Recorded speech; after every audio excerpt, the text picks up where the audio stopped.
Morning everyone, hope you guys are having an amazing day. Today I'm going to renew my driving license. So in this video, I'm going to talk about the cost of owning a car in Japan. This is the police station. And this is the place where we are going to renew our driving license. I'm pretty sure they won't allow me to shoot inside, so see you guys later. So first things first, this is my car. It's a 2002 Mitsubishi Pajero IO, or Montero Pin, whatever you want to call it. When I bought this car, it totally cost $5,200 US. The car itself only cost me $3,000, $3,000 US.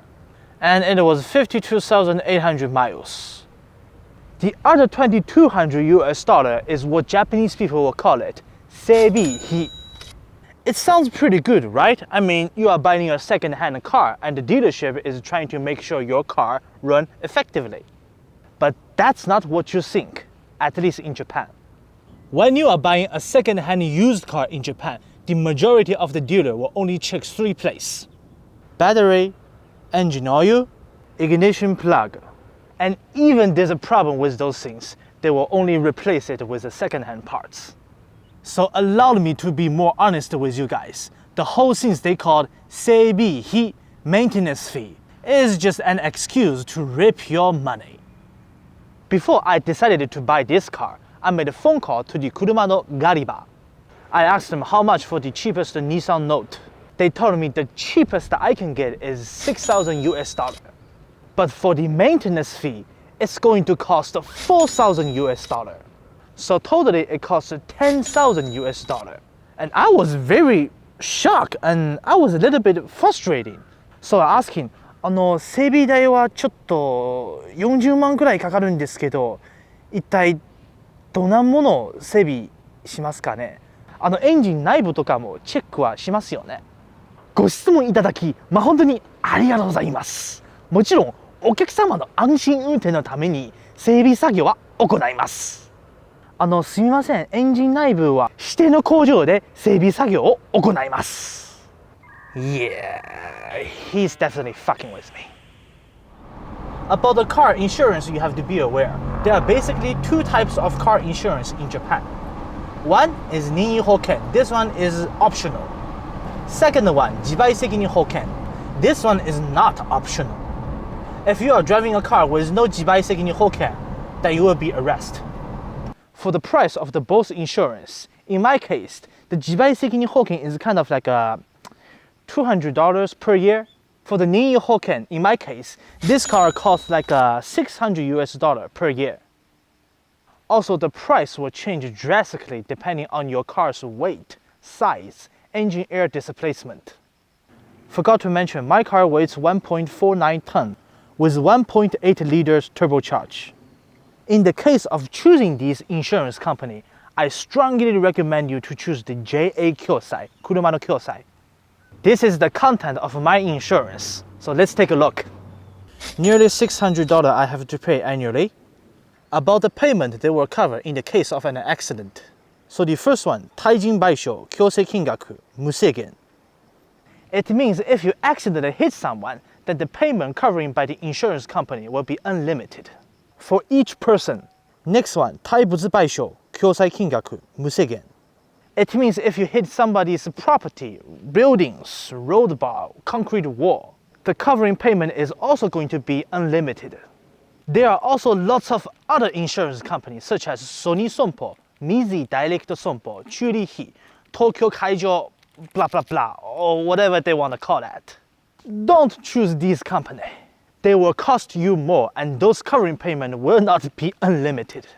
In my case, if I go to the Sony Sompo or the Churihi, the insurance payment will up to $1,000 US for each year. That's $400 more I have to pay. The only reason why the Japanese people won't recommend you to choose this insurance company is because when you apply an insurance, you have to go to the physical store. You can't apply it online. But don't worry, they have all the chain stores across Japan, in Tokyo, in Osaka, Hokkaido, Okinawa, especially in the countryside. And speak of the price, let's talk about the tax. Well, Japanese people, they hate their car tax. Simply from their perspective, those 自動車税金はね、くそ高いですよ。For example, in the case of my car, the annual tax will nearly up to $500. That's why K-car, K 自動車 is much more popular in Japan. If you buy a K 自動車 K-car, the annual tax will only cost you like $100.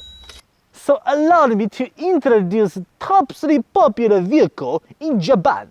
Jimny, and not this Jimny. Okay, sorry about that. Yes, this Jimny. And be aware, the one with 1.5 liters engine is not K 自動車. It's not a K car. Because simply there's a basic line between the K car and the normal car. Any car's engine displacement under the 0.66 liter is fit in the category of the K 自動車. And the reason why I didn't buy the Jimny Shira is because, well, I'm not a small guy or very big guy. I'm like 5 feet with 10-inch tall. So the Jimny is a little bit too tiny for me.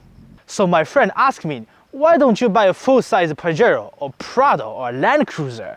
Well, about that part, it's kind of sad to say that because I don't really have the money to buy the Mitsubishi Montero Pajero 3.2 turbo diesel charge. Yeah, I don't have the money to afford it. There's another reason why the Japanese people, they love their K cars so much, and that is the space. This is my car at a normal parking space. I think it fit properly, right?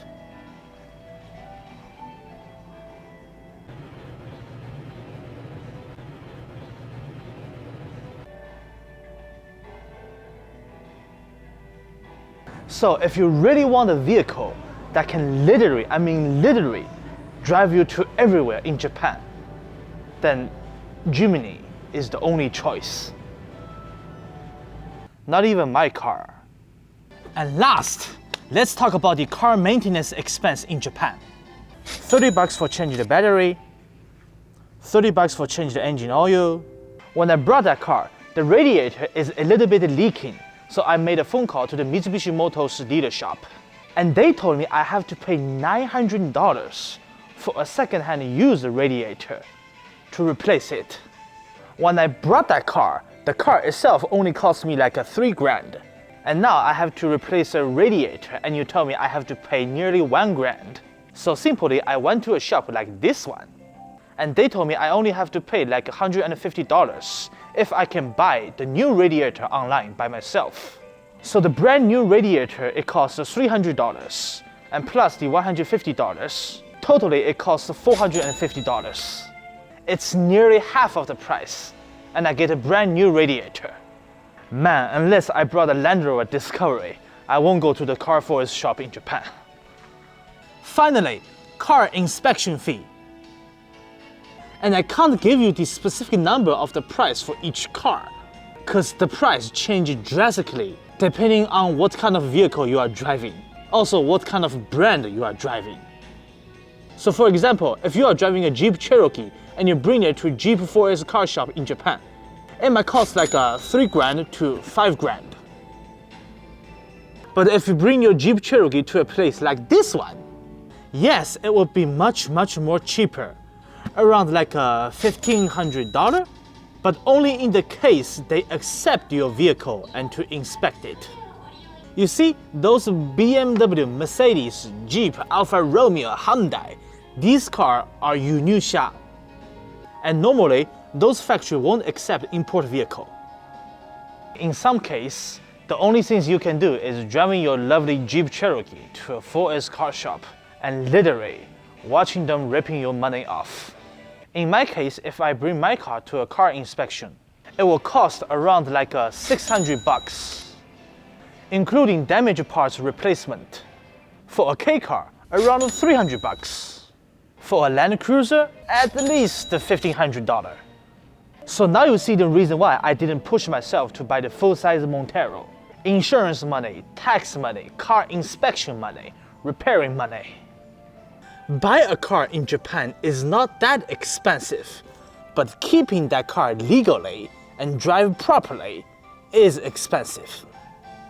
Thank you guys for watching this video. I really hope this video helps you a lot. And I will see you guys in the next one. Have a good day.